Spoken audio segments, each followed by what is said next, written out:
તો hello friends, આજનો આપણો ટોપિક છે જે આપણું ખાતું બંધ થયેલું. બરાબર, હવે ઘણા લોકોના બીજાના બંધ થઈ રહેલા છે. બરાબર, તો એમાં ખાતા કઈ કઈ રીતે બંધ થાય છે એના માટેનું જે મારી પાસે જે ગાઈડલાઈન આવેલી છે એ હું તમારી સાથે શેર કરું કે કઈ કઈ રીતે કયા કયા કિસ્સાઓમાં ખાતું બંધ થઈ શકે છે, કઈ કઈ રીતે એવા તે કેવા કેવા કિસ્સાઓ હોઈ શકે. બરાબર, પોલીસ તંત્ર નું શું છે, આમાં કયા નિયમના હિસાબે ખાતાઓ બંધ થાય છે એ હું તમારા હાથે શેર કરું. તમે જોઈ લો, ચેક કરી લો અને એના માટે થોડુંક સતર્ક રહો. બરાબર, તો જે માહિતી આપણા પાસે આવી છે, साइबर सेल की शिकायत पर होल्ड की जा रही है निर्दोष लोगों के बैंक खातों में जमा राशि. बराबर, આમાં આમની જે ભાઈની બધી કહાનીઓ છે એ આમાં લખી છે. એક સામાન્ય કાર્ય દિવસ की શરૂઆત, અચાનક ઝટકા, આ બધી કહાનીઓ છે. પણ જે આપણને જે જરૂરી માહિતી છે એ આપણે જોવાનો પ્રયત્ન કરીએ. આમાં વ્યાપાર કી વ્યવસ્થા,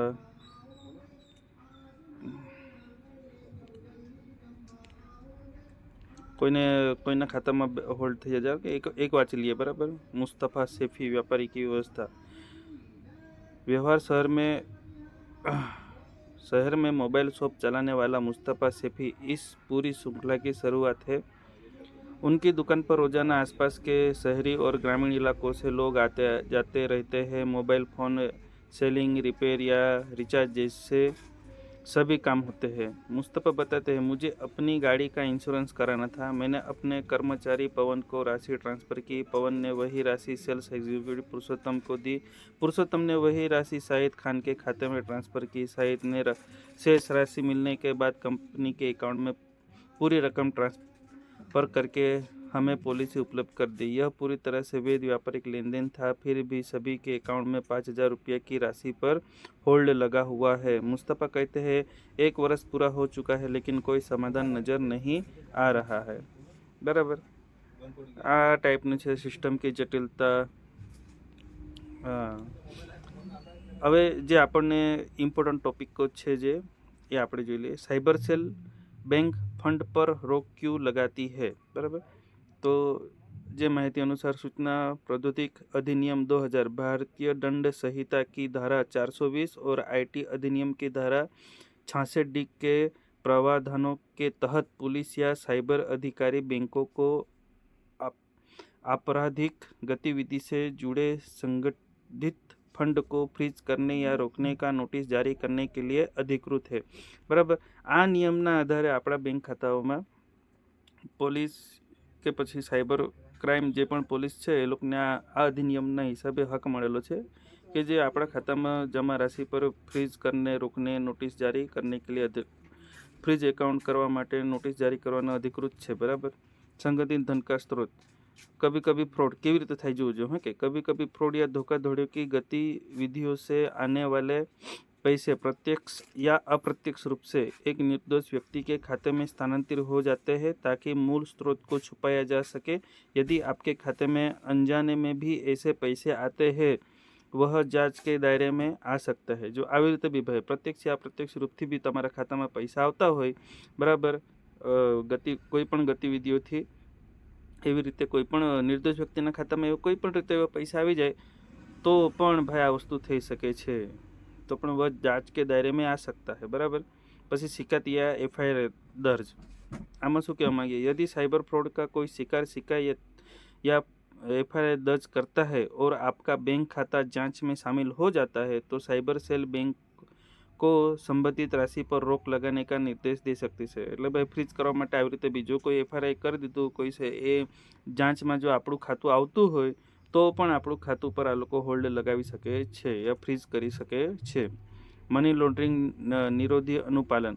भारत के एंटी मनी लॉन्ड्रिंग AML और KYC नियमों के तहत यदि अचानक बड़ी मात्रा में पैसा आता है या लेन देन के पैटर्न असामान्य दिखते हैं तो बैंक और साइबर यूनिट इसके स्रोत और वैधता की जांच के लिए राशि पर रोक लगा सकते हैं. જે આપણા કિસ્સામાં થયેલું. બરાબર, कि શું હતું अचानक बड़ी मात्रा में पैसा आता है बराबर। હવે મારા ખાતામાં જે વસ્તુ થયેલી એમાં મને એ સવાલ પૂછેલો કે તમારા સવારના મળસ કે 3 વાગે જે આ એમાઉન્ટ હતું એ આટલા સવારના તમારા ખાતામાં ક્યાંથી આવ્યું બરાબર। મોટો અમાઉન્ટ 33,125નું સમથિંગ હતું। એ અમાઉન્ટ ભાઈ એ લોકોને મોટું લાગે છે બરાબર। હવે કઈ રીતે એ લોકો તુલના કરે છે કે ગણતરી કરે છે મને નથી ખબર, પણ આ જે એમાઉન્ટ આવી રીતે મોટા એમાઉન્ટ જો તમારા ખાતામાં આવે તો એ પણ એક બાબત આમાં છે। અને જો પેટર્ન અસામાન્ય દિખતે હે બરાબર, તમારે લેનદેનની પેટર્ન અસામાન્ય હોય। હવે આપણે તો કેવું રોજ લેવડ દેવડ કરતા હોય બરાબર, રોજનું તમારા ખાતામાં પૈસા આવે, રોજ તમારા ખાતામાંથી પૈસા જાય, તો પેટર્ન असामान्य दिखते हैं। આ लेनदेन पैटर्न असामान्य दिखते हैं तो एना हिसाबे बैंक और साइबर यूनिट इसके स्रोत और वैधता की जांच के लिए राशि पर रोक लगा सकते हैं। एना માટે બી ભાઈ તમારું ખાતું પર ફ્રીઝ કરવામાં આવી શકે છે એના સંધાનમાં भी बराबर। संगठित लेन देन पैटर्न, यदि आपका बैंक खाता सैलरी या व्यक्तिगत खाते के रूप में वर्गीकृत है, जो તમે ભાઈ સરકારી ખાતાથી પૈસા લેતા હોય, સરકારી નોકરી કરતા હોય तो તમે सैलरी पर्सन सरकारी હોય કે प्राइवेट હોય જે પણ હોય, પણ જો તમે सैलरी लेता હોય तो के खाते में वर्गीकृत है और उसमें अज्ञात स्रोत से कोई बड़े जमा आने लगते हैं तो यह लाल झंडी दिखा सकते। એટલે કે હું એવું માંગે કે જો તમારી સેલરી પર્સન હોય, સરકારી હોય કે પ્રાઇવેટ હોય, પણ તમારા ખાતામાં સેલરી આવતી હોય અને જો કોઈ અજ્ઞાત એમાંથી એવા વ્યક્તિ થકી જો તમારા ખાતામાં બહુ મોટી જમા રાશિ આવતી હોય તો તેના પર બી ભાઈ આ લોકો લાલ ઝંડી બતાવી શકે, એટલે ખાતું ફ્રીઝ કરી શકે છે બરાબર। બાકીની આ જે બીજા લોકોની જે મનોદશા છે, બધી જે સ્ટોરીઓ છે, કોઈનું આવી રીતે થયું, કોઈનું આવી રીતે થયું બરાબર। હવે આમાં न्यायालय का फैसला बराबर। હવે कोर्ट શું કહેવા માંગે तो एडवोकेट सक्सेना ने वर्ष 2024 में इस मुद्दे पर रिट याचिका प्रस्तुत की थी, जिसमें बैंक और साइबर अथॉरिटी को भी पार्टी बनाया था। 7-8 महीने तक चलने के बाद कोर्ट ने अंतिम आदेश पारित किया। શું पारित किलो से जुड़े कोर्ट के आदेश में स्पष्ट रूप से कहा गया है कि साइबर फ्रॉड से संबंधित मामलों में खाता धारकों के खाते में होल्ड नहीं लगाया जा सकता। साथ ही CRPC 102 को फॉलो करना भी अनिवार्य है, जिसमें खाता धारक की विविधता की राशि की 3 महीने के लिए FD की जाएगी। उस समय के अंदर प्रक्रिया फॉलो करनी होगी, अन्यथा 3 महीने के अंदर ही मई ब्याज के विवादित राशि खाता धारक के खाते में ट्रांसफर करनी होगी। હવે ન્યાયાલયનો ફેસલો તો આ છે હાઈકોર્ટનો બરાબર। હાઈકોર્ટ એમ કહેવા માંગે કે साइबर फ्रॉड से संबंधित मामलों में खाता धारकों के खाते में होल्ड नहीं लगाया जा सकता। जो હાઈકોર્ટ એમ કહેવા માંગે કે જો તમારા ખાતામાં આવી કઈ બાબતોનું હોય તો તમારા ખાતાને હોલ્ડ નહીં લગાવી શકે, ફ્રીઝ નહીં કરે, હોલ્ડ નહીં લગાયા જા सकता બરાબર। તમારું ખાતું ફ્રીઝ નહીં કરી શકે, કાં તો એમાં જે તે અમાઉન્ટ હોય એને હોલ્ડ પર નહીં મૂકી શકે બરાબર। અને CRPC 102 को फॉलो करना भी अनिवार्य है। હવે આ કાનૂન બી કંઈક છે, હવે શું છે આમાં ખબર નહીં, પણ આને બી ફોલો કરવાની અનિવાર્ય છે। જો આવી કઈ બાબત હોય તો એ પૈસાને 3 મહિના કે लिए FD की जाएगी, 3 મહિનાની અંદર 3 મહિના સુધી FD की जाएगी એવું હોય તો, અને આ બધી પ્રક્રિયા 3 મહિનાની અંદર પૂરું કરીને FDમાં જે ફોલો કરવાની હોગી, અન્યથા 3 મહિને કે અંદર ही જે 3 મહિનાની FD કરી એમાં જે વ્યાજ થકી ખાતા ધારકે જે પણ પૈસા થતા હોય એ ખાતામાં રિટર્ન કરી દેવામાં આવે, એવી આ હાઈકોર્ટના આદેશ છે ભાઈ બરાબર। હવે સિસ્ટમ की विडम्बना एक अजीब मामला। હવે જે આ મામલા છે एक साल के बाद की स्थिति, જે પહેલા 5,000 रुपया होल्ड में छोड़ दी। હવે समस्या की व्यापकता। હવે આ क्या मन के यह समस्या केवल मध्य प्रदेश तक सीमित नहीं है। शहीद पवन और मुस्तफ़ा जैसे पीड़ित देश के हर कोने में है। ऐसे लोग जिन्होंने कोई OTP बताया ना किसी अनजान लिंक पर क्लिक किया, फिर भी वे सिस्टम के हाथों ठगे गए। इन्हें अब अपने खाते से होल्ड हटने की कोई उम्मीद नहीं है બરાબર। એટલે આ એક લેખક જે જાણા મધ્યપ્રદેશના છે એમણે એમને હિસાબે લખ્યું છે કે આ સમસ્યા મધ્યપ્રદેશની નથી, આપણે પોતાની જે આપણે ગુજરાતમાં બી થઈ રહેલી છે, મહારાષ્ટ્રમાં બી થઈ રહેલી છે, ટોટલી ઓલ इंडिया में आ बड़ी बाबतों થઈ रही है। बराबर, सरकार ने डिजिटल लेन देन को आसान बनाया है, लेकिन साइबर फ्रॉड की राशि को रिकवर करने के लिए उचित सुरक्षा उपाय नहीं किए हैं। इसके खामियाजा वे बेकसूर लोग भुगत रहे हैं जिनका सीधे तौर पर साइबर फ्रॉड से कोई लेना देना नहीं है। डिजिटल इंडिया का सपना तभी साकार हो सकता है जब निर्दोष लोगों के साथ न्याय हो और सिस्टम में सुधार किया जाए। शाहिद पवन और मुस्तफ़ा की कहानी हजारों लोगों की कहानी है जो आज भी न्याय की राह देख रहे हैं। क्या करें अगर आपके साथ ऐसा हो? दस्तावेज तैयार रखें, अपने सभी वेब ट्रांजैक्शन के रिकॉर्ड रखें, बैंक से संपर्क करें, तुरंत अपने बैंक मैनेजर से मिले, साइबर सेल से बात करें, दिए गए टोल फ्री नंबर पर संपर्क करें, कानूनी सलाह लें, ज़रूरत पड़ने पर वकील की मदद ले, लिखित शिकायत दे, सभी कार्यवाही लिखित में दे। बराबर, એટલે ડિજિટલ જે ઇન્ડિયાનું સપનું છે થાય, પણ હવે આ વસ્તુ થતી છે એવી એમ અમે કહેવાય જ માંગે કે હવે વસ્તુ જેવી થઈ રહી છે। હવે આમાં બેકસૂર લોકો આપણા જેવા બી આમાં ફસતા જઈ રહેલા છે। બરાબર, એટલે આ એક સમસ્યા કે વ્યાપકતા બહુ મોટી સમસ્યાની બાબત છે। હવે કેટલા કરોડો લોકોના આમાંથી એકાઉન્ટ બંધ થતા હશે હવે। બરાબર, એટલે ભાઈ હવે આ જે ગાઈડલાઈન મારા પાસે આવી એના હિસાબે તમારું જોઈ લો, તો તમારામાં એવા કંઈ મોટા ટ્રાન્ઝેક્શન થતા હોય તો એનાથી ચેતી જજો। વ્યાપારીઓને પણ મારી એ સૂચના છે, બરાબર, કે તમારું સેવિંગ ખાતું હોય અને જો આવી રીતે અમાઉન્ટ મોટા આવતા હોય તો તમારી હાથે પણ આવું થઈ શકે। મોટા એમાઉન્ટમાં આવતા એના માટે પણ ભાઈ લોકો એ કરે છે। બરાબર, મારા કિસ્સામાં એ જ વસ્તુ હતી કે જે મોટું એમાઉન્ટ પડ્યું મારા ખાતામાં સવારના મળે કે 3 વાગે, જે મને સાયબર ક્રાઇમ જ્યારે પોલીસ સ્ટેશન ગોવા તે વાત થયેલી ત્યારે આપણા ખાતામાં બી જ હતું કે આટલું મોટું અમાઉન્ટ તમારા ખાતામાં આવ્યું ક્યાંથી। બરાબર, એટલે આવી બાબતોના લીધે પણ તમારું ખાતું ફ્રીઝ થઈ શકે છે। એટલે પેટર્ન એવી હોય, તમારે રોજના પૈસા આવતા હોય, રોજના પૈસાનું લેવડ દેવડ કરતા હોય, પૈસા આવતા હોય ને તમે કોઈ બીજાને ટ્રાન્સફર કરતા હોય, આવી બાબતોમાં પણ તમારું થઈ શકે। હાઈકોર્ટે આદેશ આપેલો તો છે કે હોલ્ડ નહીં કરી શકે, પણ આ લોકો હોલ્ડ કરતા છે। બરાબર, ખાતું ફ્રીઝ કરતા છે। આવી બાબતોમાં એવું લાગે તો એ લોકો ફ્રીઝ કરે તો 3 મહિનાનો સમયગાળો હોય, 3 મહિનાના સમયગાળામાં જે બી પૈસા હોલ્ડ કર્યો હોય એને ભાઈ એફડી કરાવીને એ પૈસાને એમાં જે પણ વ્યાજ આવતું એ પરત કરે એમ। આ હાઈકોર્ટના આદેશ છે। બરાબર, હવે આ તંત્ર એટલા પણ એ ન્યાય પ્રણાલી હજી એટલી સક્ષમ નથી। વર્ષ 1.5 વર્ષ 2 વર્ષના બી ખાતાઓ હોલ્ડમાં પડ્યા હોય। બરાબર, આવા ઘણા કિસ્સાઓ થઈ રહેલા છે। હમણાંનો જ કિસ્સો તો મારો મિત્ર છે અહીંયા અમારા જ ગામના, એમની જોડે પણ આ થયેલું છે। બીજો એક મિત્ર છે પાણી પુરવઠામાં છે। બરાબર, બહુ દૂરની વાત નથી, વલસાડમાં જ છે, એમના હાથે પણ એવું થયેલું છે।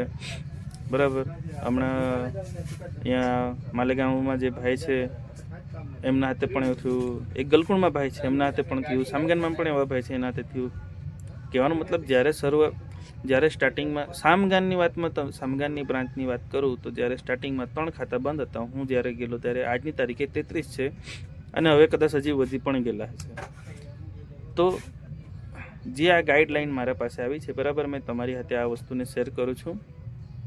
ડિસ્ક્રિપ્શનમાં બી આની લિંક મૂકી દઈશ, તમે વ્યવસ્થિત વાંચજો આને, અને કઈ રીતેના મેં તમને વાંચીને સંભળાવ્યા જ છે, જે પણ હતી આપણે ચર્ચા કરી, પણ આમાંથી તમે પણ એક સબક લેજો કે આવી બધી બાબતો આવતી છે અને એના માટે ચેતજો।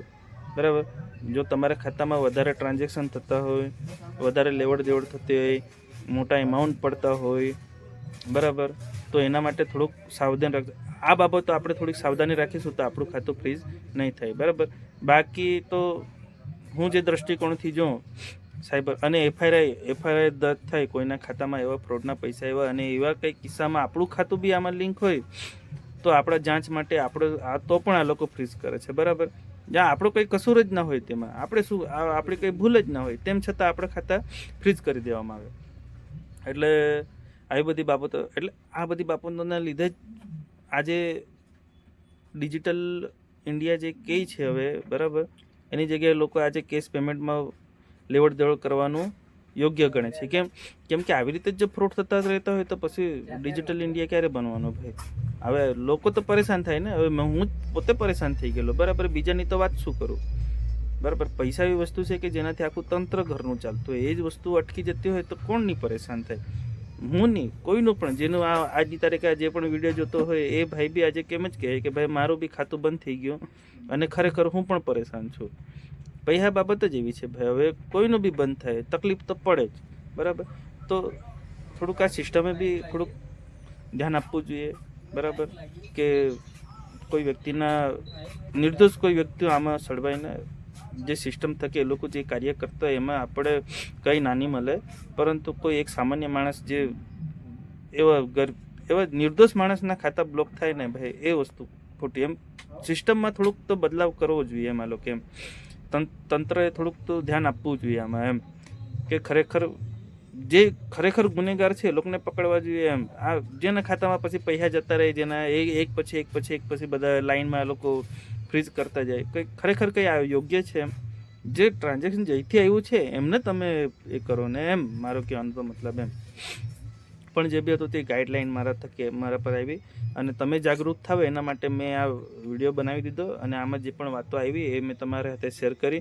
જો તમને યોગ્ય માહિતી લાગી હોય તો બીજાને શેર કરજો, લાઇક કરજો, સબસ્ક્રાઈબ કરજો, બરાબર. આ માહિતી બીજા સુધી બી પહોંચાડજો. આવનાર સમયમાં ઘણા બધાના ખાતા ફ્રીઝ થવાના છે, બરાબર. એ ફ્રીઝ થાય એના પહેલાં આ બધી બાબતો એમણે સાવચેત લઈ લે તો એ બાબતથી દૂર રહી શકે, એમનું ખાતું ફ્રીઝ થતાં અટકી શકે, બરાબર. એટલે મારી માહિતીને બને એટલું શેર કરજો. જો તમને માહિતી યોગ્ય લાગે તો ખરેખર શેર કરજો, બરાબર. ઓકે, ચલો મળીએ પછી.